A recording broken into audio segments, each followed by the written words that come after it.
남은 날을 어떻게 사느냐라는 문제가 이제 남았습니다. 그래서 베드로가 세상에 흩어진 교회에 대해서 전제하는 구분은 우리 보통 예수님 만나기 전, 만난 후로 보통 두 이분법을 가지고 얘기할 경우가 많은데 베드로는 세 단계로 나눕니다. 살아있는 소망을 만나기 전 허망한 삶을 살았던 기간, 두 번째는 살아있는 소망을 품고 이 땅을 살아가는 기간, 그리고 마침내 그 소망의 실체를 만나는 그 이후의 기간, 이렇게 나눕니다.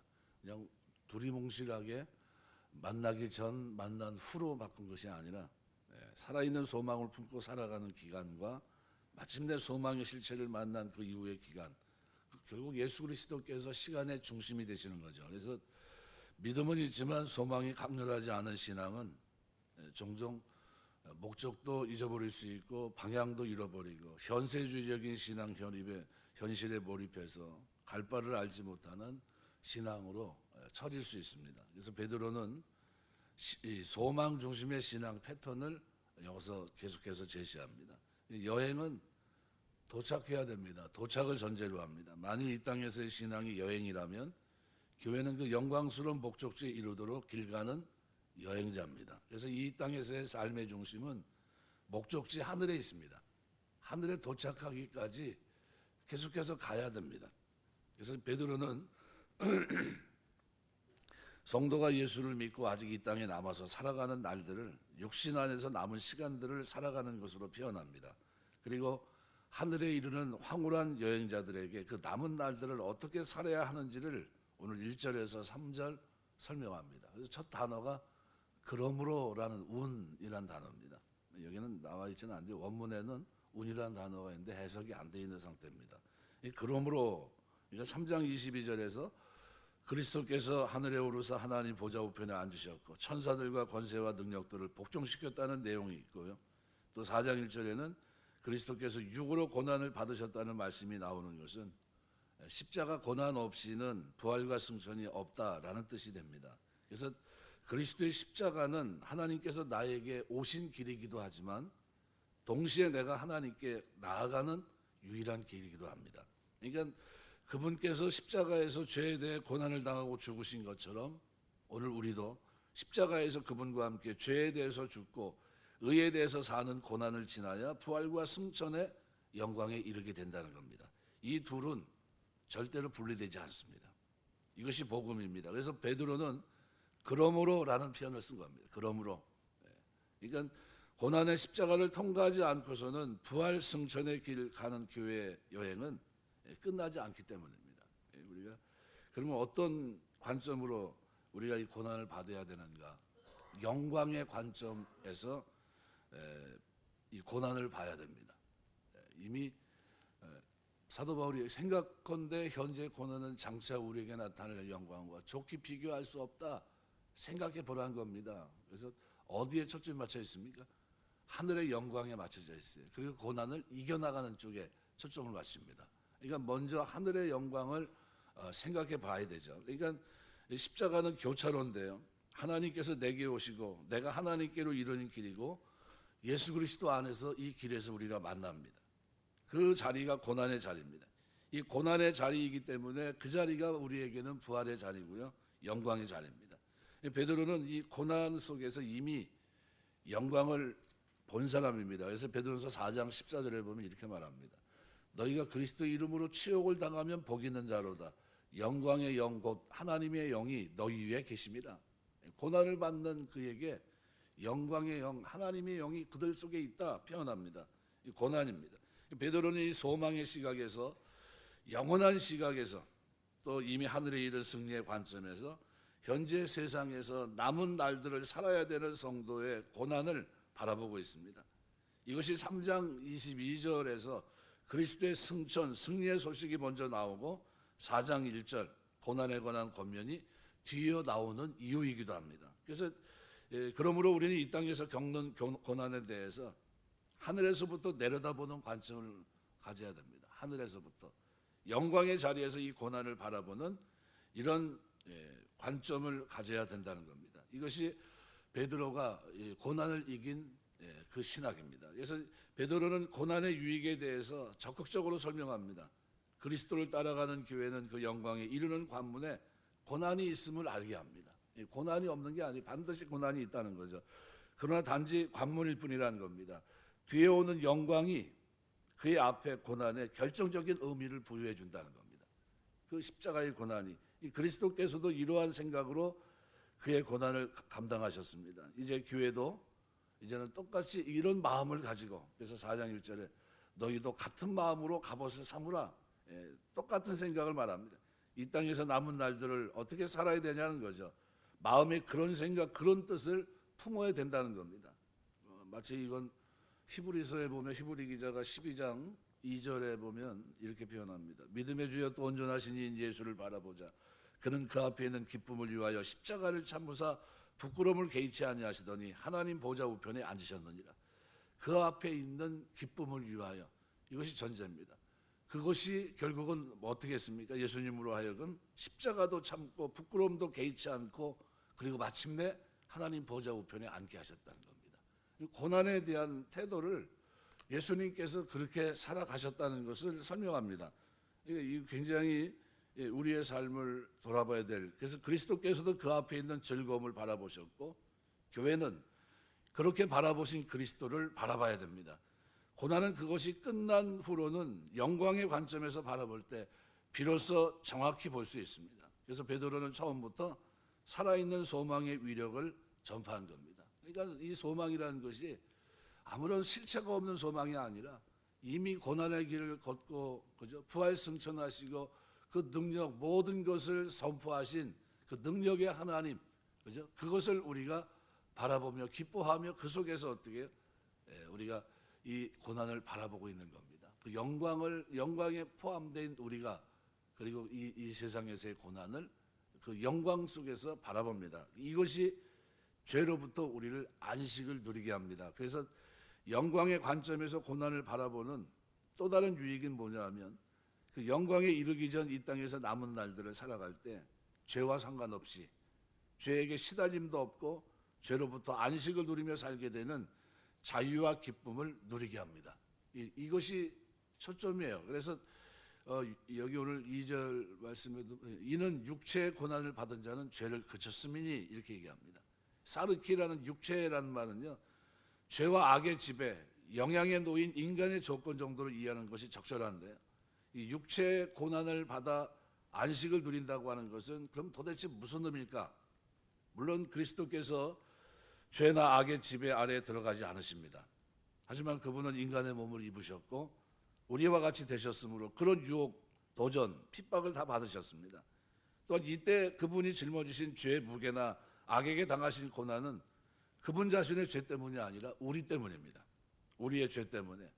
그분은 의인으로서 불의한 자를 대신하신 겁니다. 3장 18절. 그러니까 흥미로운 것은 죄의 시달림, 악의 공격으로부터 이 자유, 안식을 누리게 해주는 방법이고 통로가 뭐냐 하면 바로 고난이라는 겁니다. 그러니까 주께서도 죄가 없으셨지만 우리의 죄와 세상의 악의 무게를 짊어지셨고 그 시달리게 하는 것과 공격의 매를 주님께서 받으십니다. 그 약함으로 또 십자가로 그 선함으로 하나님의 공의의 심판에 의탁함으로 그리고 하나님 나라의 진리의 은혜의 강력을 가지고 대항하셨습니다. 이게 십자가 고난입니다. 그러니까 이 고난을 받으셨으니라는 이 표현은 주께서 일평생 죄 없으셨지만 죄인들을 위해 고난을 받으시고 마지막으로 십자가에서 결정적으로 단번에 고난받은 사실 전체를 가리킵니다. 또 뒤에 나오는 고난을 받은 자가 나오는데 이건 역시 고난받은 사건을 뜻하는데 그리스도를 가리킬 수도 있고 또는 그를 믿고 영접하고 세례를 받고 그와 연합된 모든 성도들을 가리킬 수 있습니다. 그러니까 성도들은 오늘 베드로가 말하는 말씀의 원리로 본다면 이런 얘기입니다. 이미 그리스도 안에 죄와 악이 주는 모든 무게, 시달림, 고난에 대해서 끝을 본 사람들이라는 겁니다. 우리가 그러면 그 고난을 통해서 십자가 지고 하늘에 올랐습니까? 우리가 아니라 누가요? 우리 예수님께서. 그러니까 현실적으로 끝을 본 게 아니라 그리스도께서 끝을 보셨습니다. 고난의 끝장을 보신 겁니다. 그래서 그들은 그리스도 안에서 고난의 끝에 참여한 것과 똑같은 거예요. 나는 고난의 끝을 보지 못했지만 이미 그리스도께서는 고난의 끝을 경험하시고 하늘 보좌 우편에 오르셔서 선포하신 겁니다. 그래서 여기서 죄로부터 이 그쳤다라는 표현, 이게 안식을 누린다는 거예요. 죄로부터 그쳤다, 마음에 진정한 평안이 있다는 거죠. 페페우타이라는 말인데 완료형으로 되어 있습니다. 주께서 단번에 십자가 고난을 받으신 사건을 근거로 성도가 세례를 통한 주님과 연합하게 참여하면서 그 결정적인 안식을 얻었고, 그 결과 여전히 현재도 지속적으로 그 쉼을 누린다는 의미입니다. 그럼 이 누림은 누가 누리는 누림입니까? 성도가 누리는 안식이에요. 그러니까 이것을 가지고 어떻게 살아야 된다는 겁니다. 이 죄로부터의 안식은 육적으로 하면 고난과 함께 옵니다. 왜 그렇습니까? 주께서 죄의 무게와 악의 공격을 모두 이기신 것은 십자가 고난을 통해서였기 때문입니다. 죄로부터 안식과 십자가 고난은 그래서 떨어지지 않습니다. 예수 그리스도와 세례를 통한 연합, 이것으로 그분의 십자가 고난에 참여하게 되고 그가 얻으신 죄로부터 우리가 쉼, 안식을 얻고 그 십자가 고난에 계속적으로 참여하면서 지속적으로 죄로부터의 쉼, 자유를 누리게 되는 겁니다. 그러니까 신앙생활하면서 죄를 끊임없이 싸워 이기는 근거가 어디 있습니까? 십자가지 고난을 통해 승리를 선포하신 그 주님, 주님을 바라보고 그 안식 속에서 우리가 이 세상의 죄를 바라보는 그 시각이 있다는 겁니다. 그러니까 핵심은 죄로부터의 쉼, 안식이 십자가 고난을 동반한다는 사실입니다. 베드로가 바로 이 비밀을 깨달았던 겁니다. 그래서 성도가 이 세상에서 남은 날들을 살아가는 동안 자신의 잘못된 정욕을 따라 살면서 죄로부터 자유하기를 원하거나 그 죄로부터 쉼 또는 평강을 누리기 원하는 것은 정욕을 따라 사는 동안은 있을 수가 없어요. 그건 불가능합니다. 적극적으로 그럼 어떻게 해야 됩니까?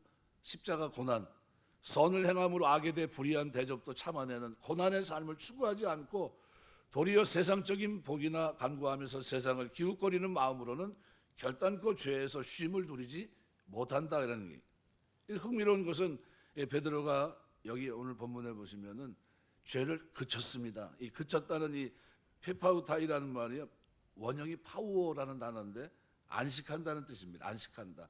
죄를 그친다는 게 진정한 안식을 말합니다. 그러니까 이것은 마치 암문맥에서 베드로가 그려내었던 노아 홍수, 방주 이미지를 다시 떠오르게 하는데 충분합니다. 이건 심판의 상징인 물 위에 떠있는 방주는 끊임없이 죄의 파도와 악의 비바람 한시도 쉬지 못하고 거기에 시달립니다. 방주에 있어서 새 땅이 이르는 그 순간은 드디어 물을 떠나 안식하는 순간입니다. 바로 그 안식을 세례받는 성도는, 이 안식을 세례받는 성도는 이미 그리고 항상 누릴 수 있다는 겁니다. 그리스도 안에서. 그리스도께서 이미 그 죄와 악의 바다를 건너 하늘 보좌에 이르셨기 때문입니다. 만일 베드로가 계속해서 노아 홍수지 이미지를 사용하는 것이 맞는다고 한다면 여기 안식의 의미는 비록 이 땅의 교회가 아직 남은 날들을 죄와 악의 홍수로 범람하는 세상 속을 헤쳐나가는 중이지만 그들 속에 이미 새하늘과 새 땅에 주어지는 안식이 주어져 있고 그들은 항상 그것을 누릴 수 있는 기쁜 소식이 우리에게 전해진 셈입니다. 그러니까 그 안식은 언제나 선한 양심으로 짊어지게 되는 바로 고난에 대한 십자가예요. 그러니까 이 십자가 없이는 안식이 없다는 거예요. 이거 베드로가 지금 얘기하는 게 그겁니다. 우리 신앙생활하면서 때로는 그럽니다. 이 십자가 없으면 좋겠다고 그러는데 그게 아니라 죄가 없으면서 십자가를 지고 하시고 고난을 감당하시는 그 주님, 그분이 계신 것이 하늘 보좌입니다. 그죠? 거기에 우리가 그 믿음 안에서 함께 연합된 자가 됐어요. 세례를 통해서. 우리는 내가 직접 통과하지 않았지만 누가 통과했습니까? 예수님께서. 그래서 그 통과하신 주님 안에서 이제는 어떻게 해요? 참 안식을 누립니다. 자유. 그 자유는 목적이 없는 자유가 아닙니다. 방종하는 자유가 아닙니다. 그 자유는 어떤 자유입니까? 세상 속에서 이제는 죄에 대해서는 죽은 자요, 의에 대해서는 산 자로, 새 생명 가운데 행하는 자로 이 땅을 살아내는, 그죠? 파도가 치고 죄악의 파도가 물결을 치고 거슬러 오는 그 세상 속에서 어떻게 살아갑니까? 죄를 이기며, 그죠? 죄와 싸우며 피 흘리기까지 싸우며 그 길을 걸어가는 고난, 그 십자가의 고난을 감당하면서 어디 서급해 와서 어떻게 해요? 하늘 영광에 이르지 못했지만 이미 이른 자의 마음과 그 생각을 가지고 마음의 갑옷을 삼고 그렇게 살아내는 그 사람들, 이것을 오늘 본문의 베드로는 고난의 신학을 통해서 그들이 바로 하나님의 사람이다라고 표현하고 있는 겁니다. 그래서 베드로는 이 표현을 오늘 본문에서는 그 후로는 다시 사람의 정욕을 따르지 않고 하나님의 뜻을 따라 육체의 남은 때를 살게 하는, 그리고 그 모든 행위를 갖다 3절에서는 이방인의 뜻을 따라 행한 것은 지나간 때로 족하다 표현합니다. 이미 방주에 올라타 있습니다. 예수님을 믿고 세례를 받고 그분과 함께 선한 양심이라는 방주에 우리는 이미 올라탔어요. 그들은 이미 그리스도와 함께 새하늘 새 땅에 이른 것이나 다름없습니다. 그런데 어떻게 다시 방주를 벗어나서 물속으로 뛰어들 수 있겠습니까? 거기는 밑도 끝도 없는 파도 속이고, 그죠? 죄의 심판의 상징인 그 파도인데, 방주 생활이 단조롭고 한심해 보인다 할지라도 물속으로 뛰어드는 이 어리석음은 가지지 않을 겁니다. 잠시 시원해 보일지 몰라도, 잠시 짜릿할지 몰라도 그 죄악과 심판의 홍수로부터 건져냄을 받았다는 이 구원을 위태롭게 할 만큼 우리가 방주에서 벗어나는 삶을 원하지 않습니다. 2절 3절은 이런 갈등을 전제합니다. 하나님의 뜻을 아는 의식, 거듭난 심령의 회복된 양심, 이 믿음이 선한 양심으로 사는 삶으로 우리 속에 나타나는 겁니다. 이 삶은 그가 예수를 만나기 전에 살았던 잘못된 정욕된 삶, 자신의 뜻과 생각을 따라 욕심대로 살았던 모든 삶과 대조를 이룹니다. 마른 땅 새하늘과 새 땅을 찾아가는 방주 속에서의 삶과 다시 심판의 물속으로 뛰어드는 삶을 대조하는 것과 같습니다. 방주 바깥에는 찰랑거리는 파도 속에는 아직도 죄의 유혹에 생활이 널려 있지만, 그러나 하나님의 사람들은 그 길을 택하지 않습니다. 이 3절 말씀은 로마 시대의 방탕한 종교, 문화, 사회적 삶의 모습을 그대로 반영합니다. 성적인 죄와 술로 관련된 죄악들, 그리고 마지막은 우상숭배입니다. 아주 점진적인 모습을 보여줍니다. 음란, 외설, 아셀케이아란 말은 금기가 깨어져 버린 방탕한 모습, 아주 외설스러운 형태를 얘기하고요. 정욕, 에피디미아 또는 탐욕, 에피수미아라고 얘기하는데, 이것은 음란한 욕구들을 절제 없이 탐닉하는 것을 가리키고요. 술 취함, 오이노플루기아라고 하는 말은 술, 포도주와 관계되어 있습니다. 거품을 일으킨다는 동사 합쳐서 과도하게 술을 마시는 걸 얘기하고, 방탕, 코모스란 말은 길게 들어놓은, 쉽게 말하면 술에 취해 정신이 해이해져서 자신을 가누지 못하는 삶의 모습, 이게 방탕입니다. 향락, 연락, 포토스란 말은 술과 난잡한 성적 타락의 모든 것을 정칭한 얘기입니다. 결국 이것은 뭐로 귀결됩니까? 우상숭배로 귀결됩니다. 절제 없는 성적 탐심을 일으키는 문화, 술고난한 사회는 끝이 뻔하다는 거예요. 너희 그 결과를 알지 않냐는 겁니다. 베드로는 그리스도와 함께 선한 양심의 방주에 올라탄 성도들이 다시 이 바다에 빠질 일이 무엇이냐 이렇게 묻고 있는 겁니다. 이제 지나간 때로 족하지 않느냐는 거예요. 이제는 선한 양심을 가지고 주님이 가신 본을 보이시고 발자취를 쫓아가야 될 그 길로 이미 하늘의 보좌에 도착하는 그 심정을 가지고 이 땅에서 어떻게 죄악의 파도에 그냥 내놓지 말고 그 속에서 거룩하게 살아내야 되지 않느냐는 거예요. 그 심판의 홍수 속에서 건진받은 일들을 생각해 보라는 겁니다. 죽을 뻔하지 않았냐는 거예요. 심판받아 영벌에 떨어질 뻔하지 않았느냐는 겁니다. 그 썩어지는 죄악과 함께 썩어지고 더러운 정욕과 함께 더러워지고 하나님과 멀어져서 세상과 함께 떨어질 뻔했던 지난 삶을 보라는 겁니다. 왜 그런 삶을 다시 살아야 되고 어째서 그런 삶을 다시 살 수 있겠느냐 이렇게 반문하는 거예요. 그러면서 산 소망을 붙들고 이미 죄와 악으로 안식을 누리게 하신 그리스도 안에서 완료입니다. 완료. 그래서 이는 육체의 고난을 받은 자는 죄를 그쳤습니다. 육체의 고난을 받은 자는 안식한다는 거예요. 이 땅을 살아가면서도 죄악의 파도가 물결을 치고 있는 심판이 그저 행해지는 이 땅에서도 이 그리스도인들은 뭐합니까? 참된 평안과 안식을 맛본 우리 주님을 만난 사람들이 수고하고 무거운 짐들 다 내게로 와 내가 너희를 쉬게 하리라 하신 그대로 참된 쉼을 누리면서 어떻게 죄를 이기고 고난의 십자가를 지고 그것을 가는데 성급해서 어떻게 이미 도착지에 도착한 그 모습을 가지고 세상을 바라보고 그리고 그 속에서 의롭고 거룩하고 고난을 통과하는 이 그리스도의 모습을 여기에 담아놓고 있는 겁니다. 말씀했겠습니다. 신앙생활하면서 여러분 우리 전제 고난은 영광이다 생각하셔야 돼요. 고난은 십자가 가신 본을 보이신 길이고 이 길을 걷는 동안 나는 어떻게 해요? 하늘 도착지에 도착한 주님 영광의 보좌에서 모든 것을 선포하신 그 자리에 내가 가게 될 것을 확신하기 때문에 성급해서 어떻게 해요? 이 땅에서 안식을 누리는 겁니다. 이 축복 속에서 우리가 묵묵히 이 십자가 고난을 지고 갈 때 그것이 영광이고 지난날 죄 가운데 살던 것은 지나간 때로 족한 것이고요. 이제는 남은 때를 육체의 남은 때를 어떻게 하나님의 뜻을 따라 살게 하시는 어떻게 살게 합니까? 선한 양심이라는 방주를 타고 이 땅을 살아내고 있는 겁니다. 이것이 믿음의 길이에요. 그래서 믿음은 그래서 뭐라고 했습니까? 회복된 양심이에요. 회복된 양심.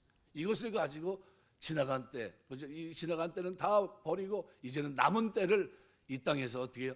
하나님과 동행하며 성령 하나님의 인도하심 속에서 위에 하늘 보좌에서 승리를 선포하신 그 영원한 목적지에 도달하기까지 끊임없이 방주에서 내리지 않고 방주 속에서 돌아보면서 그 속에서 힘있게 살아내는 그 모습, 이것이 성도의 모습입니다. 이 아름다움이 저와 여러분의 믿음 생활 속에 십자가의 고난을 바른 시각을 가지고 바라보고 그 속에서 영광을 선포하며 참된 안식을 누리며 사는 여러분의 삶 속에 늘 충만케 되시길 주의 이름으로 축원합니다. 기도하겠습니다.